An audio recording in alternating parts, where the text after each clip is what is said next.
नमस्कार मित्रों, आपका हार्दिक स्वागत है पुस्तक जी पर, जहां हम किताबों के गहरे अर्थों को आपके सामने रखते हैं, वो भी पूरे जोश और जज्बे के साथ। आज हम जिस किताब की बात करने जा रहे हैं, वो है क्रिटिकल थिंकिंग, लेखक निकोल प्राइस और साइमन ब्रैडली की अद्भुत रचना, जो सोचने की शक्ति को धारदार बनाती है और तर्क, विश्लेषण व निर्णय लेने की क्षमता को निखारती है। क्या आपको लगता है कि दुनिया में हर कोई आपको प्रभावित कर सकता है? क्या आपको कभी ऐसा लगता है कि किसी मुद्दे को सही तरीके से परखने की क्षमता आपके भीतर नहीं है? क्या आप अपने निर्णयों को बेहतर बनाना चाहते हैं? अगर हाँ, तो यह किताब आपके लिए ही लिखी गई है। इसमें बताया गया है कि कैसे हम अपनी सोचने की शक्ति को जागृत कर सकते हैं, तर्क वितर्क में मजबूत हो सकते हैं और सबसे जरूरी, कैसे हम सही निर्णय लेकर अपने जीवन को नई दिशा दे सकते हैं। अब आप सोच रहे होंगे कि सनातन दृष्टि से इसका क्या महत्व है। तो मित्रों, जब हम सनातन संस्कृति की बात करते हैं, तो सबसे महत्वपूर्ण चीज होती है विवेक, सही और गलत की पहचान करने की क्षमता। यही तो भगवत गीता में श्री कृष्ण ने अर्जुन को सिखाया था। अर्जुन भ्रम में थे, मोह में फंस गए थे, लेकिन श्री कृष्ण ने उन्हें तर्क और आत्मचिंतन के जरिए सत्य का मार्ग दिखाया। यही तो क्रिटिकल थिंकिंग का सार है। संदेह करना, प्रश्न पूछना, सही और गलत को पहचानना और फिर सत्य की राह पर बढ़ना। भाग एक, क्रिटिकल थिंकिंग क्या है और क्यों जरूरी है। इस किताब के पहले भाग में समझाया गया है कि क्रिटिकल थिंकिंग का असली अर्थ क्या है। सामान्यतः लोग सोचते हैं कि यह केवल तर्क करने या बहस करने की कला है, लेकिन ऐसा नहीं है। असल में यह हमें अपने विचारों, धारणाओं और मान्यताओं की समीक्षा करने की शक्ति देता है।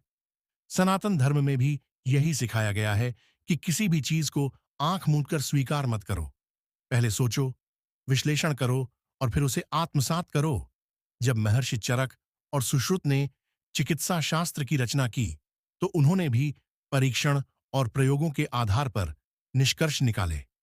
जब आदि शंकराचार्य ने अद्वैत वेदांत की व्याख्या की, तो उन्होंने भी तर्क, शास्त्रार्थ और गहन विचार विमर्श का सहारा लिया। भाग दो, मानसिक जाल और भ्रम से कैसे बचें। इस भाग में बताया गया है कि हम कैसे अपनी सोच में आने वाले भ्रमों से बच सकते हैं। कई बार हम अपनी धारणाओं को ही सत्य मान लेते हैं और उसी के आधार पर निर्णय लेते हैं, जो कि गलत साबित हो सकता है।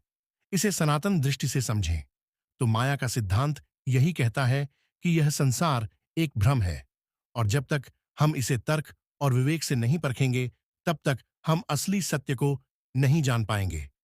महाभारत का उदाहरण लें। दुर्योधन यह मान बैठा था कि पांडव उसके शत्रु हैं, जबकि असल में उसके अपने अहंकार ने उसे अंधा बना दिया था। यही कॉन्फर्मेशन बायस का उदाहरण है।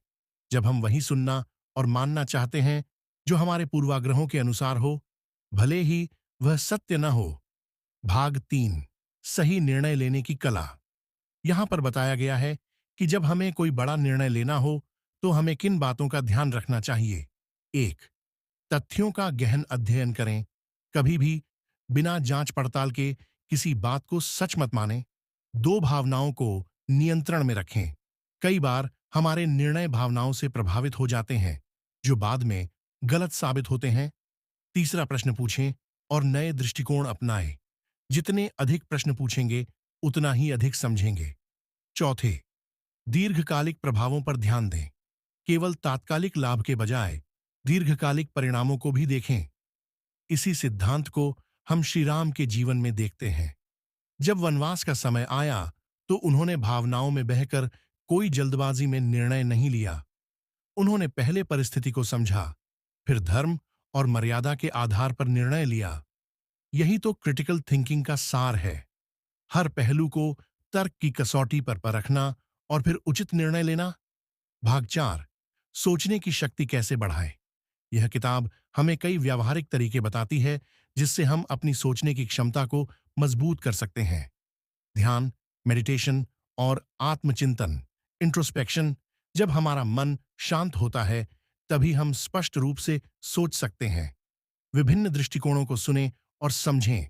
जब हम अलग अलग विचारधाराओं को सुनते हैं तभी हम संकीर्णता से बच सकते हैं। स्वतंत्र सोच विकसित करें। कभी भी भीड़ की मानसिकता में मत बहें। जो सत्य है वही अपनाएं, भले ही पूरी दुनिया आपके खिलाफ हो। निष्कर्ष: सोचो, परखो, फिर स्वीकार करो। सनातन संस्कृति हमें यही सिखाती है। शास्त्रों को पढ़ो, उनका चिंतन करो और फिर उन पर अमल करो। इस किताब का संदेश भी यही है। कोई भी सूचना या विचार आंख मूंद कर मत अपनाओ। पहले उसे परखो, विश्लेषण करो और फिर तय करो कि वह सही है या नहीं। तो मित्रों, यह थी क्रिटिकल थिंकिंग की विस्तार से समीक्षा। आशा है कि इसने आपके सोचने के तरीके को नया दृष्टिकोण दिया होगा। अगर आपको यह वीडियो पसंद आई तो इसे लाइक करें।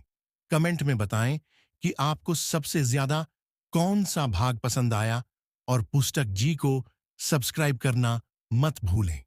धन्यवाद। जय श्री राम।